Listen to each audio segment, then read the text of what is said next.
Hi, guys. Hey, guys. This is Michelle. And this is Mark. This is Mark and Michelle. And that's a kitty. This is Laurie. This is Mr. Laurie. He didn't want to be held. No, he doesn't want it.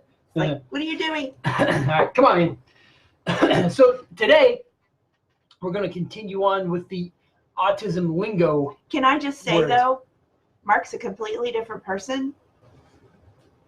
Thank you.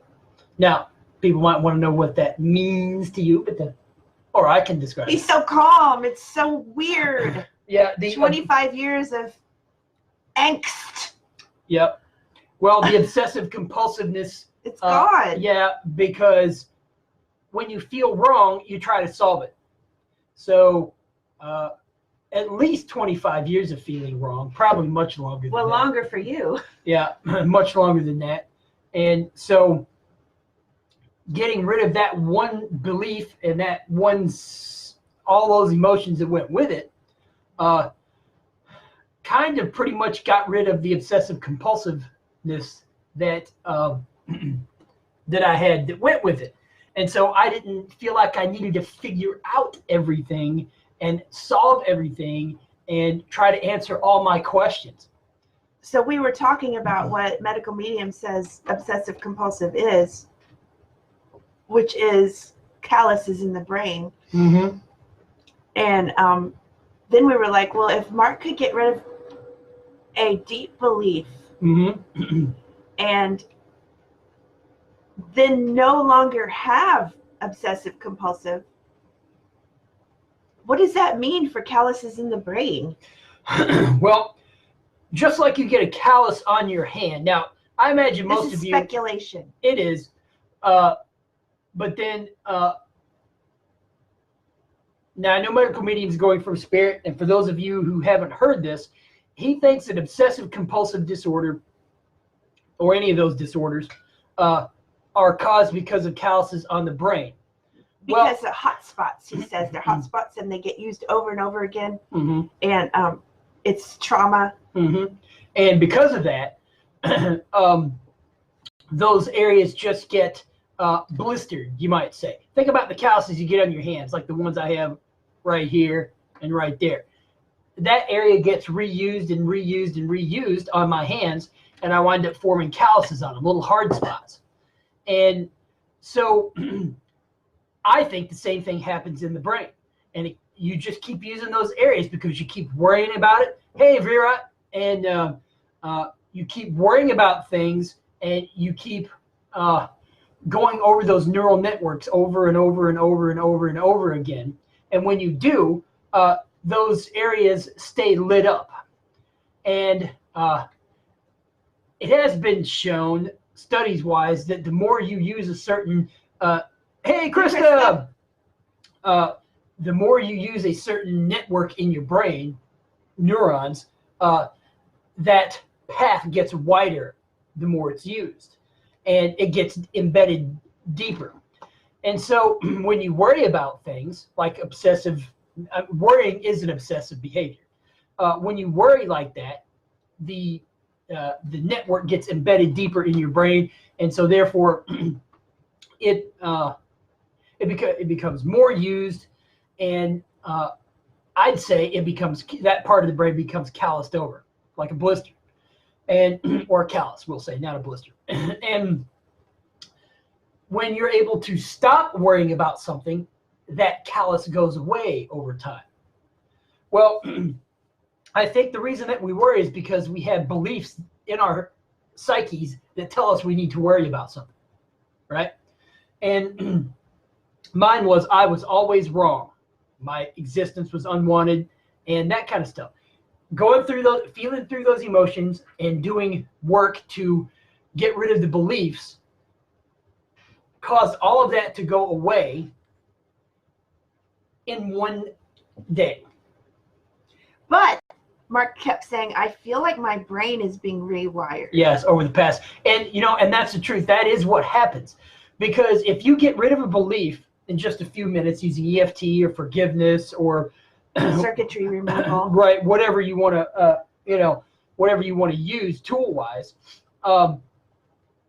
when you get rid of that belief, it gets replaced with the with a belief that was already there. Because you have to get programmed with negative beliefs. I don't think little kids usually wind up with them from tiny up on. We all get programmed to believe negatively about the world. Most of us do.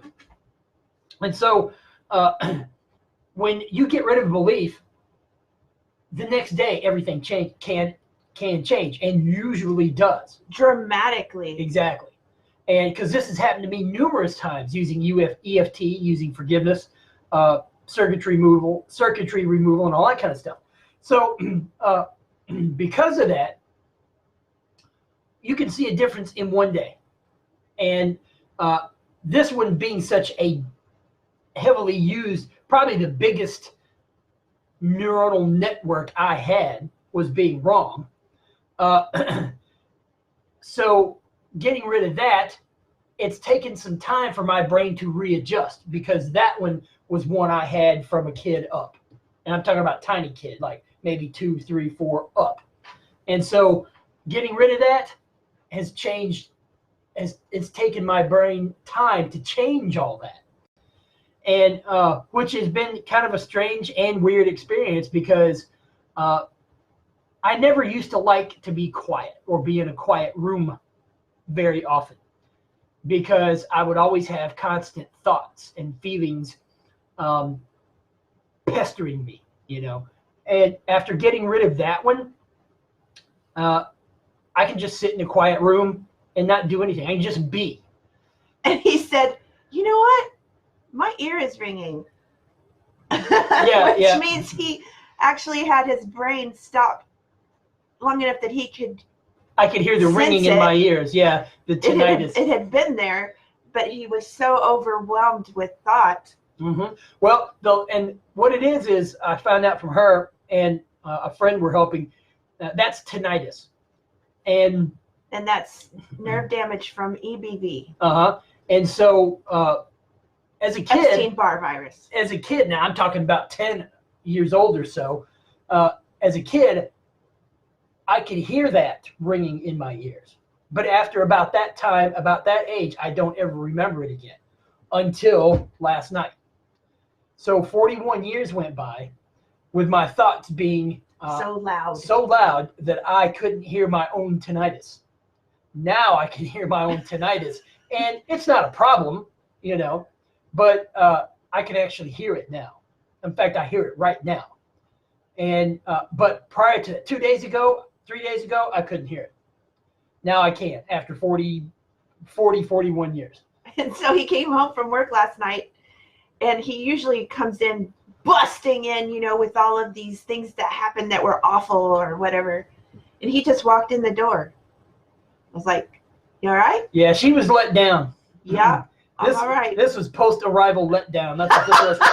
And so I didn't, usually I come in like gangbusters. Yeah, with huge emotions. I always have to like close myself up when he's coming home so that I don't get dirty. Take on crap from me. Yeah. Well, and it's crap that I picked up from other people, and they picked that crap up from other people. You know, crap gets passed on. Yeah. And you know, it's funny that we don't drop crap like hot potatoes. We just carry it. Yeah. So now, in the past, there were times when I had gotten rid of a belief, and for a day or two, I would be perfectly calm and quiet and whatever else. But I would still always bring something home, and she would get affected by it. But last night was the first time she had never been affected by me. I didn't get affected by him at all. It was weird. See, that is. I can adjust to this. Yes, I can adjust to this, and because see, people retreat from the world because they get overwhelmed by it, right? Not just autistic people.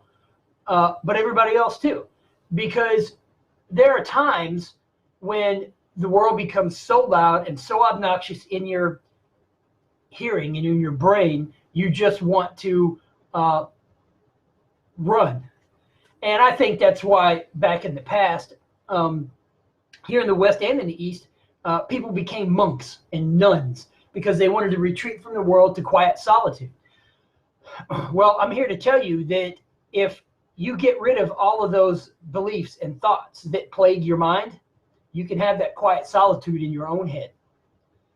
And you don't need to retreat from the world. You can live in the world and live in a nice, quiet ashram or monastery in yourself while you walk through a crowd. And I think that's the kind of peace that everybody needs. For those of you who've seen, there's a Simpsons episode called The Mysterious Voyage of Our Homer. It's the one where he eats the psychedelic chili pepper, and then he has hallucinations because of the pepper. And Johnny Cash plays a coyote. Well, Johnny Cash tells Homer, you need to quiet your mind. Well, Homer doesn't need to quiet his mind because the wind blew through his ears and there wasn't anything to stop it. And so his mind was just quiet. That's how this feels. Nice visual. Right? There's nothing there. Right? And so, and Miss Brasslung's over here. I picked up my trombone 2 days ago. She did. So That's see, good. This is what healing is for. Yep. To get back to the life that you love. Yep. That's why you Pretty heal. cool. Yep. And so that's why you want to heal, because that is what you're trying to get back to.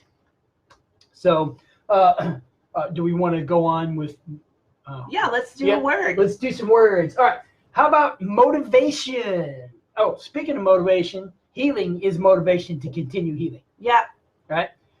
And in other words, it's the thing that makes you want to go further. You know? Yeah. Because you feel like this much better, and that is so. I'm showing like how many inches is this to the podcaster? It's like 2.5 inches. 2.5 inches better. Her index finger and her thumb on her left hand or right hand. And that is so much better than how you felt before, that you are motivated to keep eating like this. Mm-hmm. Exactly. And I can say that as autistic as I was when I started the GAPS diet back in 2013, I could actually feel better enough so that I was like, wow, I want to keep feeling this good for as long as I can. Yeah. So I kept going. And for me to be disciplined enough to eat meat and broth and garlic and probiotics and fermented dairy for 3 meals a day for 18 months, that's how bad I wanted out of my autism. Yeah. All right. And that's how bad I wanted to feel good. So now I am healthier than I have ever been. I can be sure of it. Well, now, and for you to let go of meat. Yeah. That's saying something. Yeah. So, but that is motivation. Motivation, an internal process that makes a person move toward a goal or a desire, whatever you want to call it. Motivation, like intelligence, can't be directly observed. Instead, motivation can only be inferred by noting a person's behavior. All right? It's an internal process. So, and as an autistic person, I had almost no motivation, except external motivation. And external motivation is just survival mode. That's all it is, because you're being pushed by life to do something. And internal motivation, however, will take you well past survival mode into thriving and flourishing, if you're listening to it and if you haven't. So, all right. How about we go on to neurotoxin? Did you skip networking? Oh, networking. Excuse me. Yes, I skipped networking. Networking.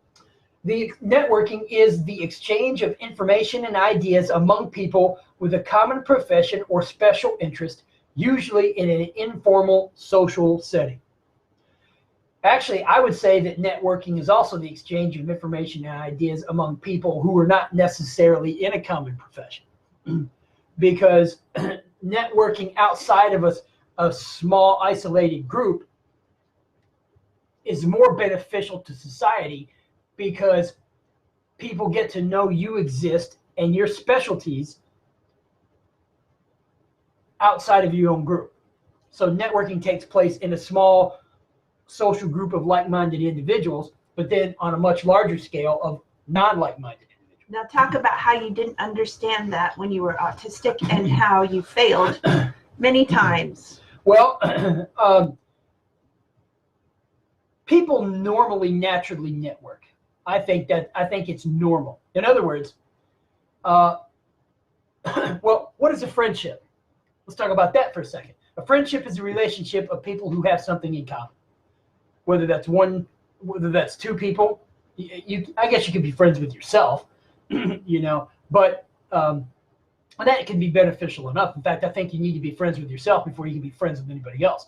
But a friendship is two people networking over a common subject.